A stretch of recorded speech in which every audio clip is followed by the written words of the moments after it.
रात के ठीक 2:13 बजे रोहन की नींद अचानक खुल गई। कमरा पूरी तरह अंधेरा था। सिर्फ दीवार पर लगी घड़ी की टिक टिक सुनाई दे रही थी। टिक टिक टिक। रोहन ने करवट बदली और मोबाइल उठाया। नेटवर्क नहीं था। अजीब है, उसने बड़बड़ाते हुए फिर आंखें बंद कर लीं। तभी ठक, उसके बेड के नीचे से आवाज आई। रोहन तुरंत सीधा बैठ गया। उसका दिल तेजी से धड़कने लगा। कुछ सेकंड तक पूरा कमरा शांत रहा। फिर दोबारा ठक ठक, जैसे कोई धीरे धीरे लकड़ी पर उंगली मार रहा हो। रोहन ने डरते हुए नीचे झांकने की कोशिश की, लेकिन अंधेरे में कुछ दिखाई नहीं दिया। उसने खुद को समझाया, शायद बिल्ली होगी। तभी उसके फोन पर एक नोटिफिकेशन आया। Unknown number. मैसेज में लिखा था, बेड के नीचे मत देखना। रोहन का गला सूख गया। उसने तुरंत कमरे की लाइट ऑन करनी चाहिए, लेकिन स्विच काम नहीं कर रहा था। पूरा घर अंधेरे में डूबा हुआ था। और तभी उसके बेड के नीचे से किसी की धीमी हंसी सुनाई दी। खर, जैसे कोई सांस लेते हुए हंस रहा हो। रोहन डर के मारे बेड से नीचे उतर भी नहीं पा रहा था। उसने कांपते हाथों से मम्मी को कॉल लगाया, लेकिन कॉल नहीं लगी। फिर अचानक घर के बाहर वाले दरवाजे पर जोर से दस्तक हुई। धड़ाओ धड़ाओ धड़ाओ। रोहन लगभग रो पड़ा। कौन है? बाहर से उसकी मम्मी की आवाज आई। रोहन बेटा, दरवाजा खोलो। रोहन राहत की सांस लेने ही वाला था। फिर उसे याद आया, मम्मी पापा तो शहर से बाहर गए हुए थे। वो कल सुबह आने वाली थी। उसका पूरा शरीर ठंडा पड़ गया। बाहर फिर आवाज आई, रोहन जल्दी दरवाजा खोलो। लेकिन इस बार आवाज थोड़ी अजीब थी, जैसे कोई उसकी मम्मी की आवाज कॉपी कर रहा हो। तभी फोन फिर वाइब्रेट हुआ।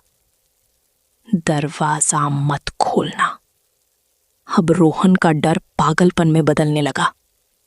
उसने धीरे धीरे कमरे का दरवाजा बंद किया और पीछे हटने लगा। तभी उसके बेड के नीचे से किसी चीज के रेंगने की आवाज आई।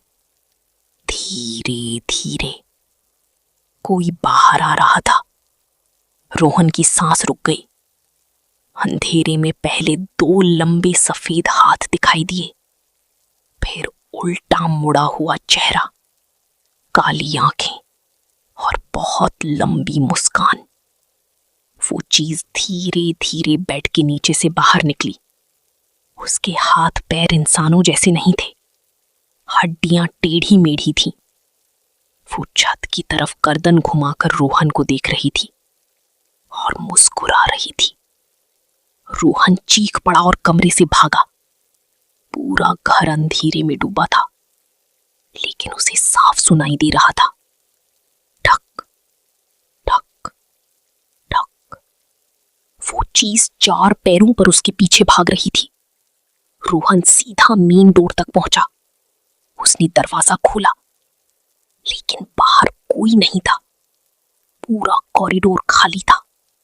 सिर्फ लिफ्ट के पास लगी ट्यूबलाइट झपक रही थी। Flick flick flick. तभी पीछे से वही आवाज आई, रोहन, बहुत पास से। उसने धीरे धीरे पीछे मुड़कर देखा। वो चीज अब छत पर चिपकी हुई थी, मकड़ी की तरह। उसका सिर पूरा उल्टा घूम चुका था और उसकी मुस्कान पहले से भी बड़ी हो गई थी। फिर उसने एकदम इंसानी आवाज में कहा, मैं तुम्हारे बेड के नीचे पिछले 3 दिनों से रह रही हूं। रोहन के हाथ से फोन गिर गया। उसकी फ्लैशलाइट सीधे उस चीज के चेहरे पर पड़ी और तभी फोन स्क्रीन पर आखिरी मैसेज आया, अब भागने से कुछ नहीं होगा। अचानक पूरी घर की लाइट जल उठी। सब कुछ गायब था, ना वो चीज, ना आवाज, कुछ भी नहीं। रोहन कांपता हुआ फर्श पर बैठ गया। उसे लगा शायद ये सब उसका भ्रम था, लेकिन तभी उसकी नजर बेडरूम की तरफ गई। बेड के नीचे अंधेरे में दो सफेद आंखें अब भी उसे घूर रही थी।